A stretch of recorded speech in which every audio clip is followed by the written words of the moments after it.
Саламатсыздар жолдоштор.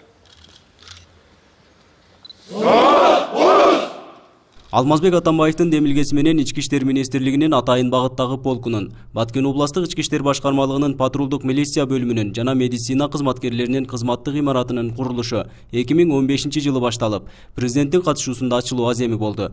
Курулуштун жалпы сметалык баасы 78 миллион сомду түзгөн. Биздин урматтуу мамлекет башчыбыз Алмазбек Шаршеновичтин демилгеси менен Ички иштер министрликтин Атайын багыттагы полкуна 2015-жылы апрель айында имаратыбыз башталды. Мына 2016 жылы июнда имарат толук кандуу бүтүп, бүгүнкү күнү мына ачылуу аземине салтанаттуу өткөргөнү турабыз. Өлкө башчысы милиция кызматкерлерин жаңы конушу менен куттуктап, алар үчүн мындан арыда мамлекет тарабынан ар тараптуу колдоолор болорун билдирди. Өлкөнүн коопсуздугун сактап турган тартип сакчыларын турак жайлар менен камсыздоо жагы күчөтүлөрүн баса белгиледи. Биз да шарттарын түзүп беребиз. Үйлөрдүн салынышы МВД үчүн дагы күчөйт азыр. Анан албетте Кудай барыңарды бөөдө кырстан сактасын. Жаратканыбыз элибизге ынтымак, биримдик, жерибизге берекет берсин. Мен барыңарды дагы бир жолу жаңы коңуш менен куттуктайм. Аман-эсен болуңуздар.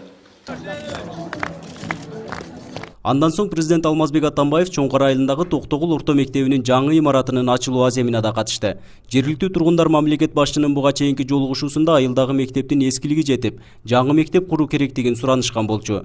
Элдердин өтүнүчү ишке ашкандыгына кубанып турган мамлекет башчысы 2017-жылдын аягына чейин өлкөдө жараксыз окуу имараттарынын ордуна жаңы мектептер куруларын билдирди. Өткөн жолу келгенде сурангансыңар, мектеп салып бер деп. Мектеп бүттү көрүп атасыңар.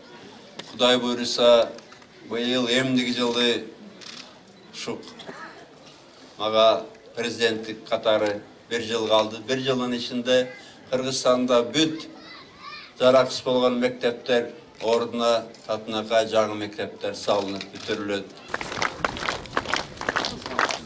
Мамлекет башчысынын Баткен облусуна болгон иш сапары Ош-Баткен-Исфана жолунун Актатыр-Исфана тилкесинин ачылуу аземи менен жыйынтыкталды. Аталган жол тилкесинин узундугу 87 чакырымды түзүп, эл аралык талаптарга ылайык курулган. Алмазбек Атамбаев Ош облусунан тартып Баткен облусу аркылуу Тажикстанга чейинки жолдорду 2017-жылга чейин толук бойдон бүткөрүүнү убадалады. Эмдиги жылы ушу Оштон баштап бүтпөй калган жолдордун баарын негизи дээрлик каражат маселеси чечилген.